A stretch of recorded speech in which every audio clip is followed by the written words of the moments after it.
Welcome to Get the Facts, the show that gives you information on the latest topics. I'm Theodore Henry. Today's show is it's a special one, as it is a Father's Day show, and it's dedicated to, you guessed it, fathers.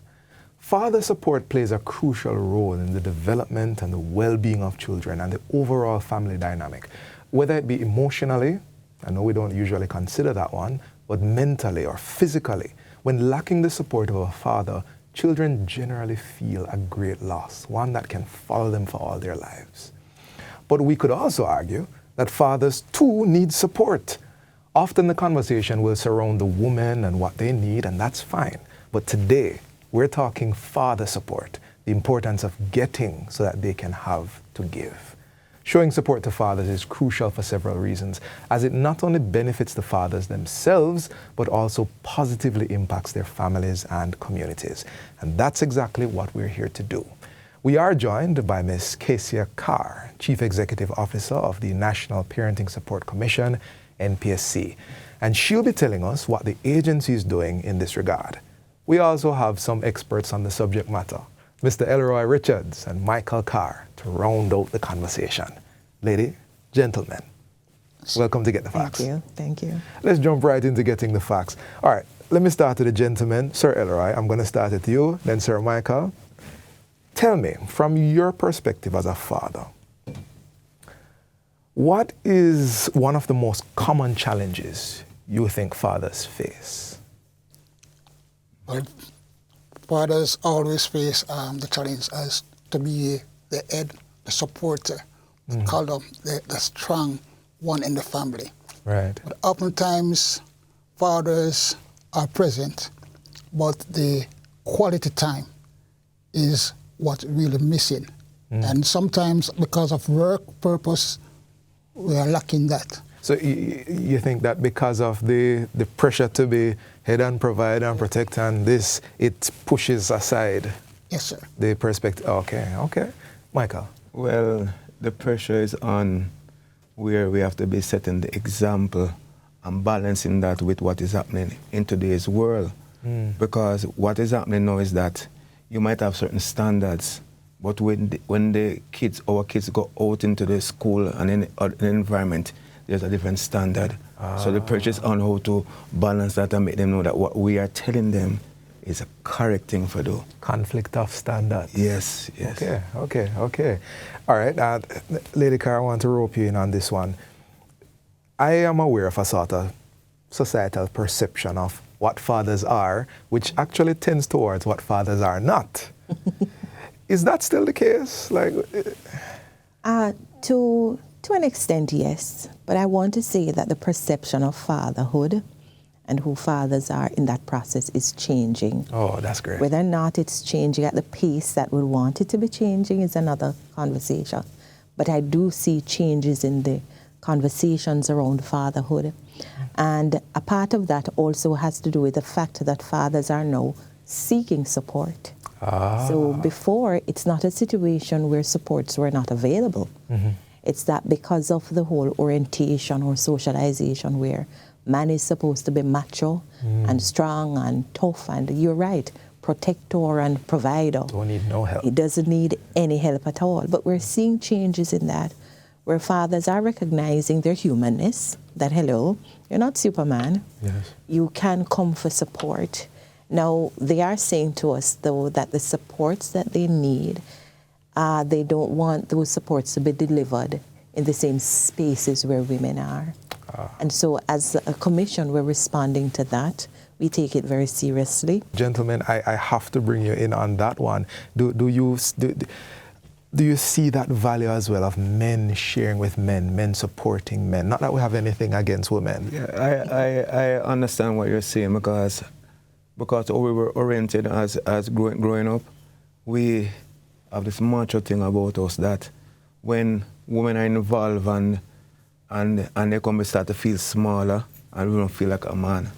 So we sometimes I think that women don't really understand what we're going through because because we're kind of different. Because of our macho status is kind of different. So what would a be a challenge to us. A woman will look at it and say, "Troy, that you talk about?" Like my wife will say that. Because sometimes my wife will say that to me, say, "That you think?" I say, "Yes, that is important to me." Right, it is important. So when you have another man who can relate to our feelings, then it will be a better environment. So I agree with Ms. Carr.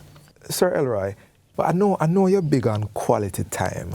Do you think that sometimes quality time doesn't happen because Daddy just don't see, he doesn't have the emotional capital that quality time requires? Yes, as I was saying, because sometimes it's from the way he was cultured. Yeah. Because even in my personal life, I didn't have a father around me. Right. So I don't know how it is to really relate to that father figure.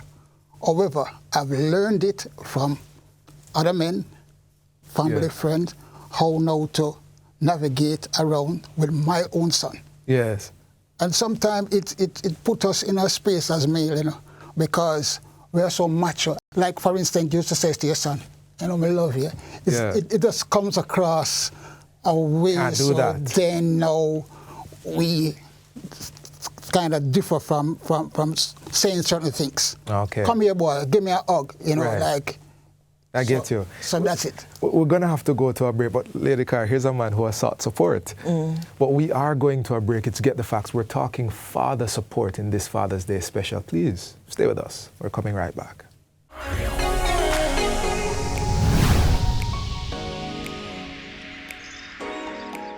Welcome back to Get the Facts. We're continuing our conversation on father support. Lady Carr, let's talk about the NPSC and how do you think workplaces can better support fathers? Well, you know, the National Parenting Support Commission is this wonderful entity housed under the Ministry of Education that has been established to give support to parents simply. Right. And workplaces can support fathers, one, by ensuring that they get the time to spend that quality time that is being referenced. We hear it a lot actually at the Commission. For us, quality time is not necessarily the length of time, but it is what you do with the time that you have. But perhaps flexi work hours so that, you know, for the fathers who have to go to school to drop off their children, that they get that time not just to drop off and leave. We're proponents of that partnership between home and school. Yes. And so instead of just rushing through and dropping off, then they get time to say to the teacher, what's really going on with my child and how do you need me to support at home? Wow. And a delayed start would facilitate that. Yes. And also, you know, maybe coming in on different days, you know, to complete the same task. So we're looking at flexi week, flexi work hours that support. Of course, there is a big talk of paternity leave that we certainly endorse because parenting is a journey for both man and woman. Right.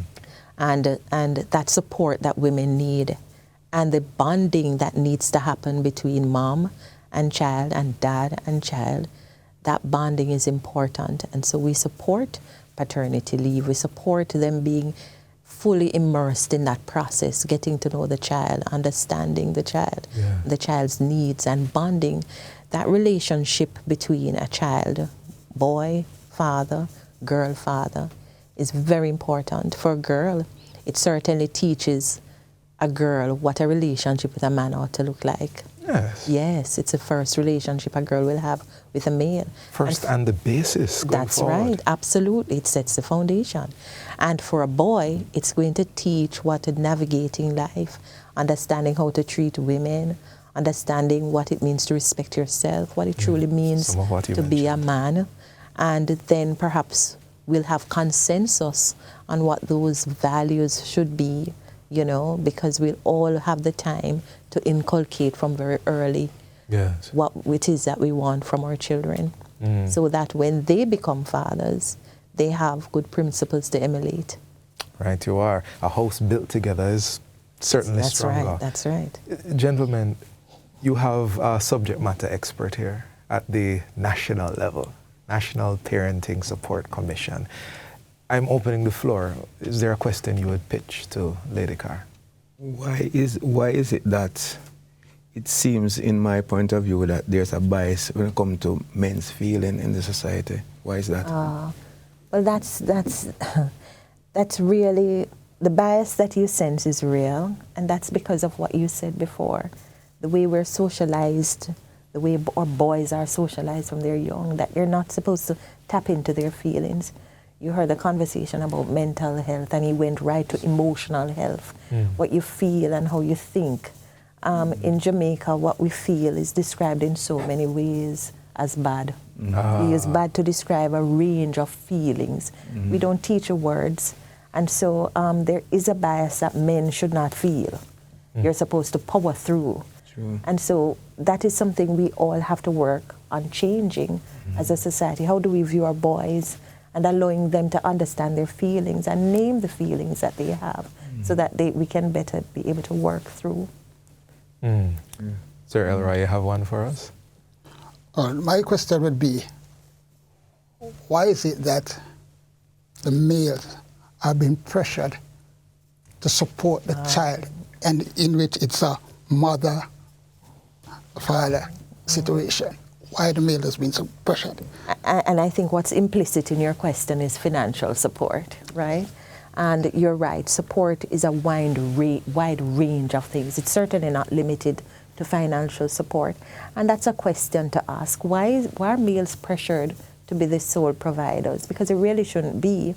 And I know too that there is data that show that the man in the household not only supports his child, if there are other children, he's expected to support those children too, especially if the father is missing, and support the woman. That's something we have to change as a society too, that there are two persons who are responsible for the well-being and upbringing of the child, and support is not limited to finances, but support emotionally. And you have to understand the language for emotions, what you feel, you know. So the support is wide, and it really ought to be shared equally between mother and father.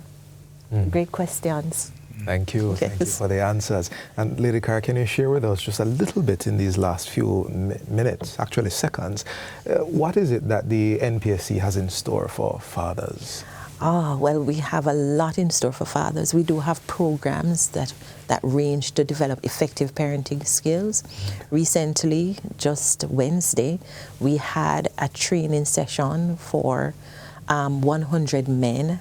And the idea is that we're building their capacities to give support to their peers and other boys who are fatherless, and primarily in tough ecologies, because we do have concern that these boys are lured into gang activities because many of them are fatherless. And so we're supporting them through mentorship for their peers and for these boys. And of course, today, being Sunday, we have the Eternal Father Awards, where the public gets to nominate men who have displayed effective parenting practices, and we're awarding them. And I think it's a great first step as a country for us to not only celebrate our men on Father's Day, but to celebrate them all year round, because they're great men, great fathers who are contributing very well to the upbringing of their children, and by extension, the uplifting of our society. And we must hear those stories too, more often. For sure, for sure. There are many fathers and to-be fathers who are watching this program. If I can ask all three of you to just give that one bit of encouragement you'd like to leave with our audience, starting with Lady Carr, working our way to Sir Carr. Fatherhood is a journey. It's a very important journey as well. It never stops. It starts from conception and it goes throughout. Under law, it will say by age 21 when they're adults, or 23 if they're in school. But any adult will tell you that the father who is around, they still need their support. It's an important journey. The National Parenting Support Commission has been established to help all fathers across this country. And we want to listen to your stories. We want to provide the supports for you. And where we don't have the answers, we have other agencies, other ministries, where we can work together to find those answers, because we believe that you are important and the support is available to you. Sir Elroy? Yes. In closing, I would just like to salute all fathers out there, all real fathers out there. My take is this: why not just change Father's Day get Mother's Day, Father's Day together and turn it into an International Parents Day. Parents Day. Michael. My final word to you guys is that put God first in your life.